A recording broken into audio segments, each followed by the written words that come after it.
Y uno de los que presentó justamente acusaciones contra el presidente de la Nación fue el economista Claudio Lozano, a quien tenemos en línea, pero también hay que decirlo que es economista, es presidente nacional de Unión Popular y coordinador del Instituto de Pensamiento y Políticas Públicas. Ahora sí, a quien tenemos en línea. ¿Qué tal, Claudio? ¿Cómo te va? Pablo Yumato te habla. ¿Qué tal, Pablo? ¿Cómo estás? Un gusto saludarlo. Igualmente, y para mí es un gustazo enorme poder charlar con vos, sobre todo con respecto a este tema. Antes de entrar un poco en la entrevista en sí, me gustaría que nos des un pantallazo acerca de qué es lo que pensás acerca de lo que pasó, ¿no?, el viernes pasado por la noche, en donde el presidente quedó expuesto de una manera impresionante. La verdad es que la impresión que nosotros tenemos es que el presidente fue parte de una asociación ilícita que puso en marcha la comisión de un conjunto de delitos, entre ellos el delito de estafa y defraudación, y en ese marco el delito de violación a la ley de ética pública y a los deberes de funcionario público, a la vez el delito de violación al orden financiero y también al intento de crear una intermediación financiera no autorizada, lo cual es otro delito también. Y por lo que ha trascendido en los últimos tiempos, también aparentemente tenemos la posibilidad de pensar que hay una red de tráfico de influencias, claro, donde los funcionarios de alguna manera tarifan y reciben pagos para garantizar el vínculo de determinados empresarios con el presidente Javier Milei y sacar determinado tipo de definiciones. En esa red de funcionarios que tienen tarifada el acceso al presidente para lograr objetivos, se encuentra en el centro la hermana del presidente, sí, Karina Milei. Así que, por lo tanto, bueno, todos esos delitos, tráfico de influencias, coimas, defraudación, estafa, asociación ilícita, violación a los deberes de funcionario público y violación a la ley de ética pública, son parte del cúmulo de cuestiones delictivas en las que de alguna manera entendemos que ha incurrido el presidente de la Nación, cuestiones que además merecerían una investigación judicial seria y rápida, cosa a la cual no estamos muy acostumbrados en la Argentina, y que además merecería una actitud del mismo tenor por parte del Parlamento Nacional. Y en ambos casos, la verdad que lo que ha ocurrido en esta primera semana no ha sido bueno, no es un buen antecedente. En primer lugar, porque a nivel de la justicia, recién en el día de ayer, exacto, apareció el fiscal, o sea, perdimos una semana cuando acá habría que haber secuestrado de manera inmediata el material electrónico, sea computadoras, tablets, celulares, de la Casa Rosada, de la Quinta de Olivos, de todos los funcionarios y sus domicilios, de los funcionarios vinculados al presidente y que están involucrados en la denuncia. Habría que haber allanado también sus domicilios. Era necesario también secuestrar el crudo de lo que fue el reportaje, exacto, que se hizo bochornoso en TN, porque sí, bochornoso por un lado, y porque además puede pasar que el filtro, o mejor dicho, la edición, no solo haya quitado la parte que todos vimos, sino que puede haber otras partes también. Habría que haber citado a Jonathan Viale, para ver hasta qué punto... Se la podría citar también a Cristina Pérez, ¿viste? Que dice... No, nosotros hemos pedido también la citación, buenísimo, a Cristina Pérez, por el tema de lo que ella señaló, que había empresarios que declaraban que habían tenido que pagar para acceder en reuniones con Milei, y lo mismo también citamos o pedimos que se cite al periodista Alejandro Berkovich, que también dijo que le llegó un borrador de un contrato que no se llegó a firmar entre Hayden Mark Davis, que es uno de los, sí, empresarios involucrados,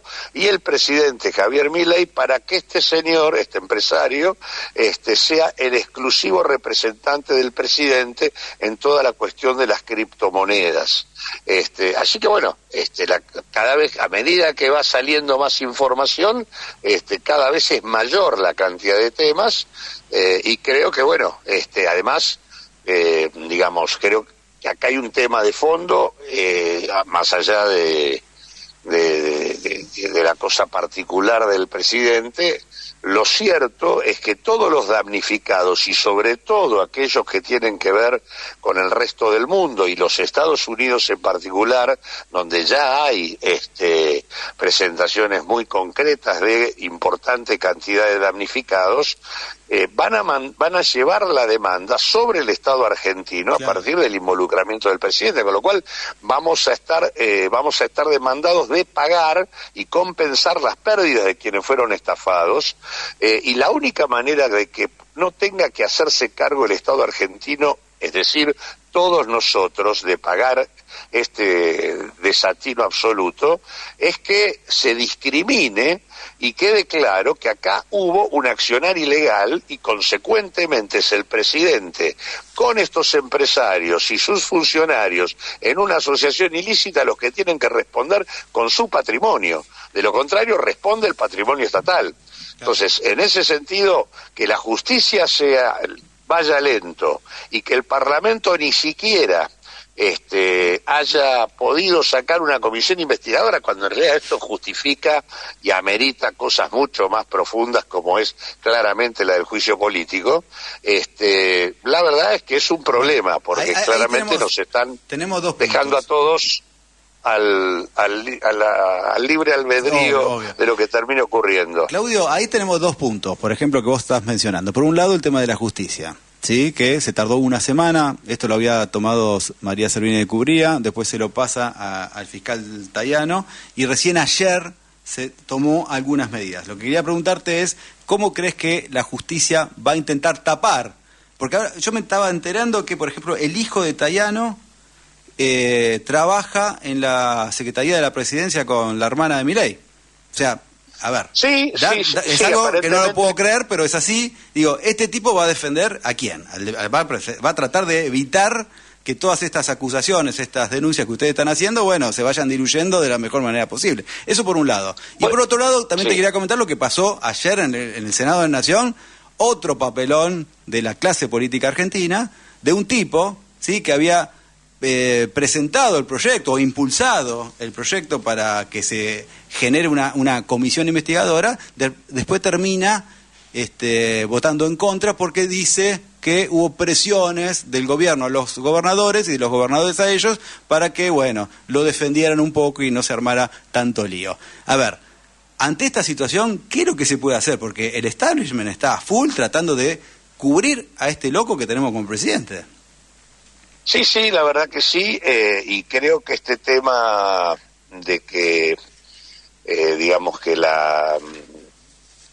esto que ha aparecido de que el hijo de Tayano, del fiscal que interviene, sea empleado del Ministerio del Interior o de la Jefatura de Gabinete, en realidad la información que yo tengo es que está bajo la conducción de Francos, pero más allá es lo mismo, digamos. Sí. Lo cierto es que esto explica algo que ocurrió y que nosotros no entendíamos muy bien, porque en realidad el tema, cuando hicimos la denuncia, la nuestra fue la primera, y consecuentemente es la que encabeza el conjunto de denuncias, porque están todas absorbidas por la denuncia original.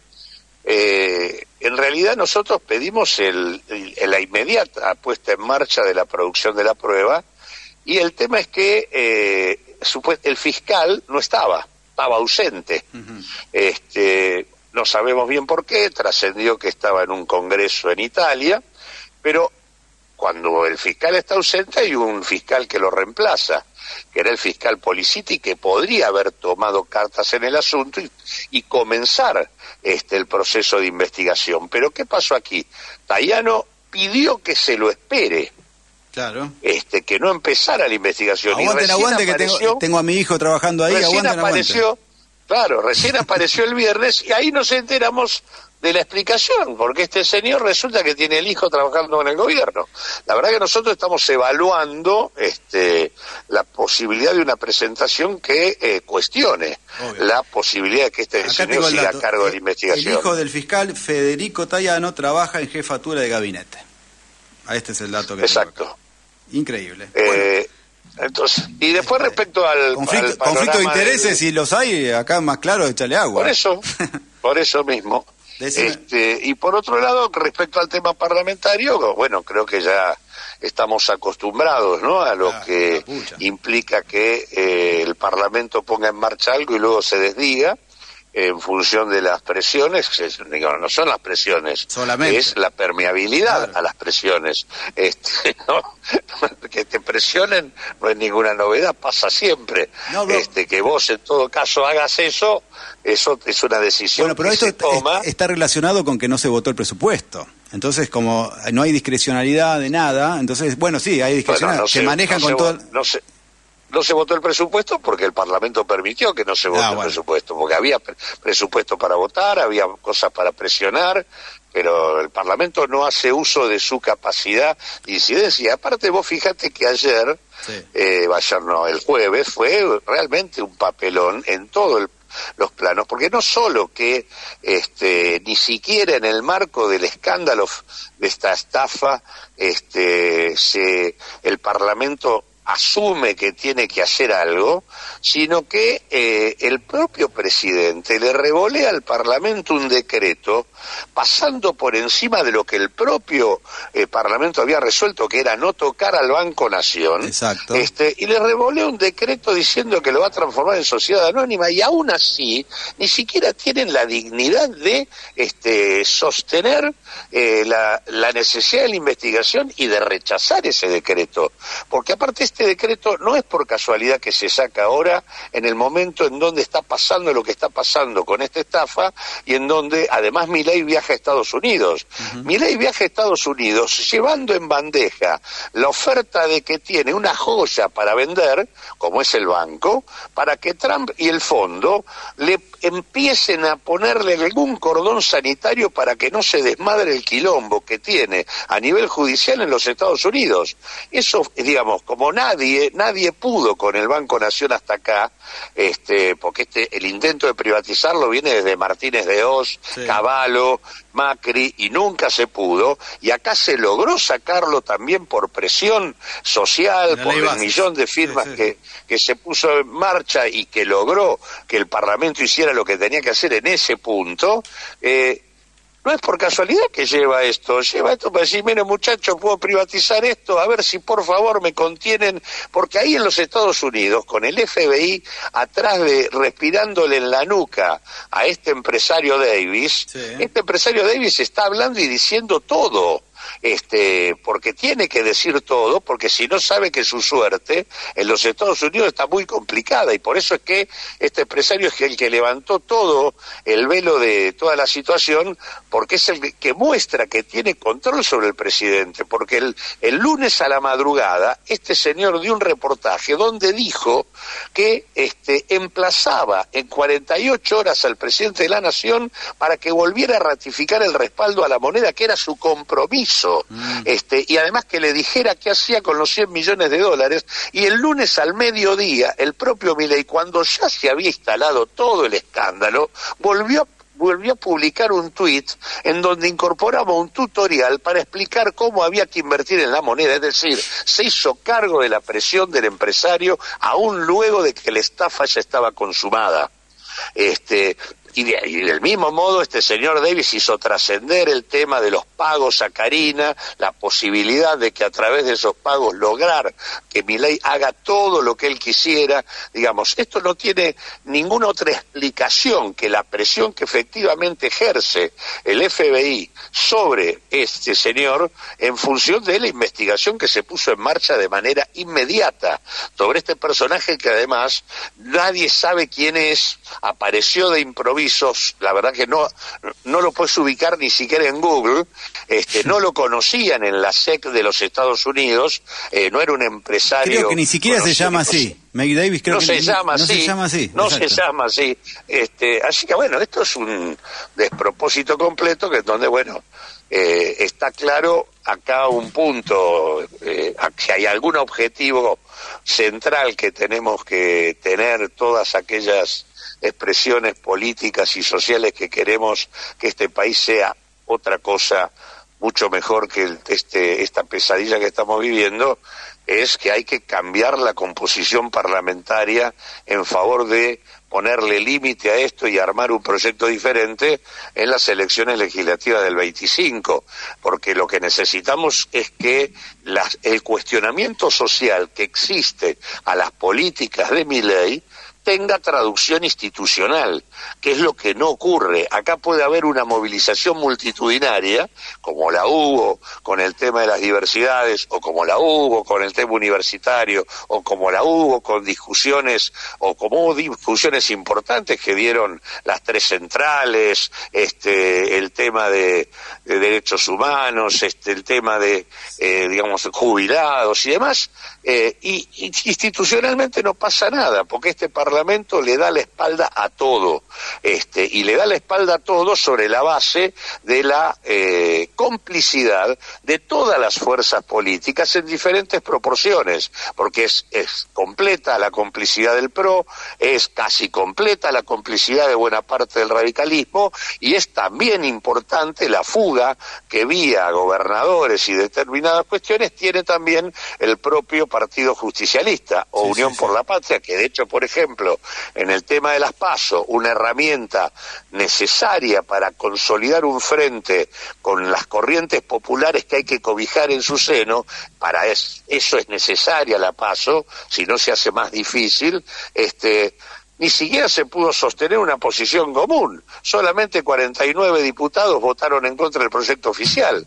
25 votaron a favor y los otros 25 se abstuvieron, demostrando un nivel de fragmentación absoluto y una falta de conducción política completa en función de los objetivos que necesitamos, y eso se hizo a una semana de la movilización descomunal que se había hecho contra el presidente de la Nación y sus dichos el primero de febrero. Bien. Así que bueno, yo creo que cambiar la composición parlamentaria, eso solamente tenemos que esperar a las elecciones de medio término, no se puede hacer otra cosa. Juicio político a los legisladores que votaron en contra, los juicio político. ¿Qué hay que hacer con los cuaders del Congreso? No, hay que hacer un juicio político en todo eso. Pero el juicio político es el resultado de la derrota política del gobierno. No va a haber juicio político si no hay derrota política. Bueno, y la derrota política se tiene que materializar en el cambio en la composición parlamentaria. Vos necesitas mayorías en el Parlamento para encarar esto. La verdad, desde el decreto 7023 hasta la criptoestafa, en el medio tuviste la suma del poder público, el delito de traición a la patria, el de financiamiento de las universidades, el abandono a los jubilados, el abandono a los enfermos, tuviste todo. Lo que tuviste que tener, y la verdad, el Parlamento, ¿qué hizo? Nada. El gobierno gobierna por decreto, el Parlamento no pudo rechazar ningún decreto de necesidad y urgencia.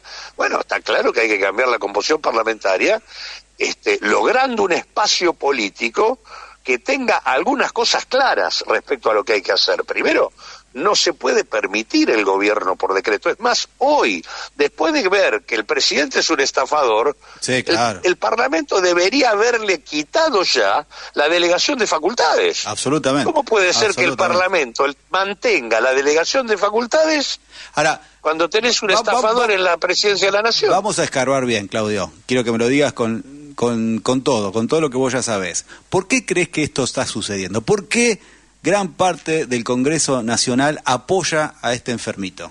¿Por qué pasa eso? Porque en el gabinete nacional está sentada la estructura, lo más importante del poder en la Argentina. Hay una alianza depredadora de nuestro país que combina en el capital financiero internacional los principales grupos empresarios que están sentados en el gabinete nacional, en el Ministerio de Economía, en el Ministerio del Interior, en la jefatura de gabinete. y consecuentemente este poder es el que tiene control sobre buena parte del sistema político, ha cooptado una parte sustantiva del sistema político institucional de la Argentina. Y si no hay fuerzas políticas con autonomía respecto a estos factores de poder, no hay perspectivas de profundización democrática en la Argentina. Exactamente. Y bueno, y obviamente hay muchos legisladores que están dispuestos a recibir lo que sea con tal de, bueno, de salvarse a sí mismos. A eso me refiero con la cooptación, que exacto. Existen todos los mecanismos para cooptar. El uno es pagar, el otro es corromper. Total. También es tenerte agarrado por cuestiones de distinto tenor. Sí, de última, hasta de los servicios de inteligencia. Te invente una causa también. Las carpetas, te la pueden inventar son también. Diversas. Claro. Las carpetas son diversas. Ese es el tema. Pero Claudio, lo cierto... Sí. Sí. No, te iba a decir... No, decime. Te iba a decir algo... Bueno, a ver, vos decís que todo esto debería resolverse en las elecciones de medio término. Vos sabés que Milei... No. Yo lo que creo es que acá lo que hay que construir son las condiciones de ingobernabilidad de este gobierno, a diferencia de una parte sustantiva de esta casta política que dice que hay que dotar de gobernabilidad al gobierno. Acá hay que construir, hacer en términos sociales e institucionales, demostrar que esto es ingobernable. Por lo tanto, acá hay que garantizar niveles de movilización social organizados. Viene ahora el 8 de marzo, viene ahora el 24 de marzo, tienen que ser movilizaciones multitudinarias en marcos de unidad política realmente importantes, y no como siempre terminamos teniendo 4 marchas el 24 y demás. El 1 de mayo seguramente haya varios actos también, 1 de mayo. Bueno, por eso, nosotros acá lo que se necesita es un frente que privilegie la unidad con acuerdos mínimos, precisos, involucrando a todas las corrientes del campo popular, y que eso tiene que manifestarse socialmente en la presión permanente sobre el gobierno y las instituciones en general, en este caso ahora por lo que está pasando sobre el Parlamento y la justicia. Acá hay que presionar al Parlamento para que inmediatamente termine con la delegación de facultades, presionar al Parlamento para que rechace el decreto de transformar en sociedad anónima el Banco Nación. Hay toda una serie de cuestiones que hay que hacer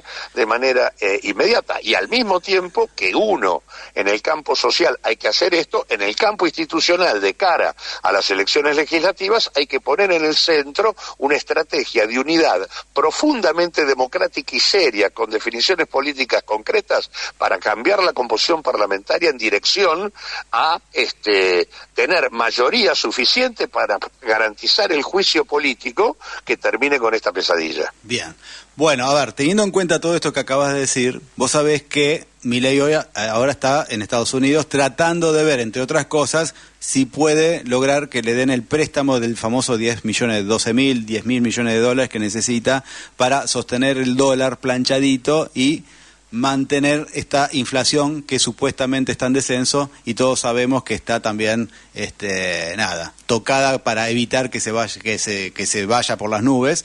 Pero bueno, que todo va a quedar hasta las elecciones. Después Dios dirá qué es lo que pueda suceder en la Argentina. ¿Vos creés que si le da la plata el fondo, Milei, pase lo que pase, sobrevive a las elecciones de medio término y quizás dure los 4 años y quizás hasta tenga la suerte de durar 4 años más?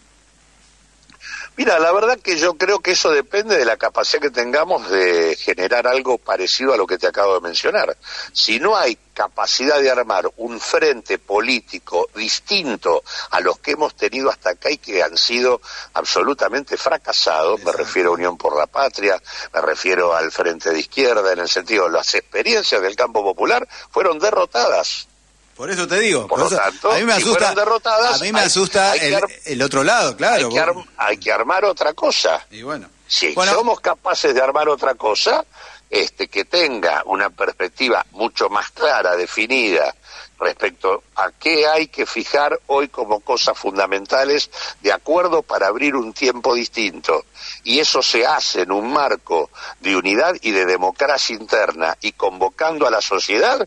No tengo la menor duda que esta sociedad que vive la situación de desinflación en pesos, pero que no mejora su situación social porque se ha empobrecido en el marco de los 15 meses de Milei, obviamente va a empezar a entender que puede ir para otro lado. Acá el activo de Milei es la ausencia de una perspectiva cierta, porque lo que muchos ven es que lo que hay enfrente de Milei es el pasado. Bien. Y como no se quiere volver al pasado, no hay el cuestionamiento, nunca se termina de potenciar. Entonces vos tenés una monumental movilización por eso, por claro, la universidad, y tenés de vuelta una clase política que te dice, bueno, está bien, pero... Y después de financia la universidad, fue retroceso. Y después hay desfinanciamiento en la universidad, obviamente. Exacto. Recién me acaba de decir que es importante... Pero te acabo de decir, y el otro tema, a diferencia de la experiencia de desinflación en la convertibilidad, en donde entre el 91 y el 94, mientras descendía la inflación, se recomponía el producto y mejoraba la situación económico-social, acá lo que hubo en simultáneo con la desinflación en pesos es el deterioro de la situación social. Exacto. Más allá de que el gobierno diga que bajó la pobreza, eso es una lectura absolutamente inadecuada del indicador, en primer lugar porque el índice de precios está mal, está hecho con una canasta vieja, no pondera los servicios, y cuando vos haces el mismo cálculo, pero con el índice de precios de la ciudad de Buenos Aires o de la provincia de Neuquén o de cualquier otro instituto de INDEC de otra provincia, las cosas te dan que la pobreza está arriba de lo que estaba cuando se fue el gobierno de Alberto Fernández.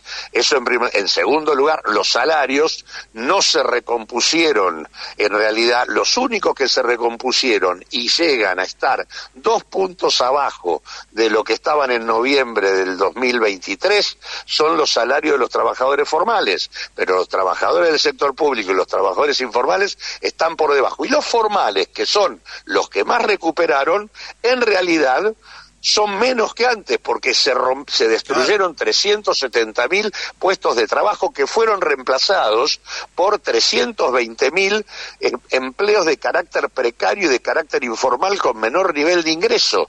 Y en realidad, digamos, lo que vos estás teniendo hoy es desinflación en pesos con inflación en dólares. Claro. Y la inflación en dólares implica mayor encarecimiento de la producción local en dólares respecto a la producción mundial. Esto debilita las exportaciones y favorece el ingreso de importados en un mercado interno cada vez más chico, razón por la cual hemos tenido un cierre significativo de empresas, más de 16.000 empresas cerraron, que explican el raje o la pérdida de 370.000 puestos de trabajo, y lo que vos tenés es incremento de las importaciones, deterioro de las exportaciones, debilitamiento de la capacidad de conseguir divisas, que se sostiene esto solamente con deuda, por eso van a buscar más deuda con el fondo, y destrucción del tejido productivo, porque vos